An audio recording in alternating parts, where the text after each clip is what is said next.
ఎంతైనా మన 90 కిడ్స్ చాలా అదృష్టవంతులు మామ.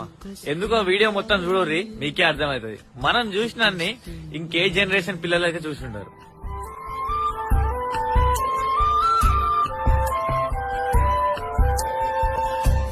ఎదలోతులో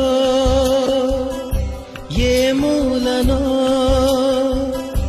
నిదురించు జ్ఞాపకాలు నిద్రలేస్తున్నాయి, గుర్తుకొస్తున్నాయి, గుర్తుకొస్తున్నాయి.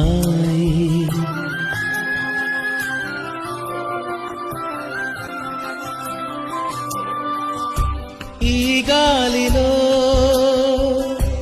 ఏ మమతలో మా అమ్మ మాటలాగా పలకరిస్తున్నాయి, గుర్తుకొస్తున్నాయి.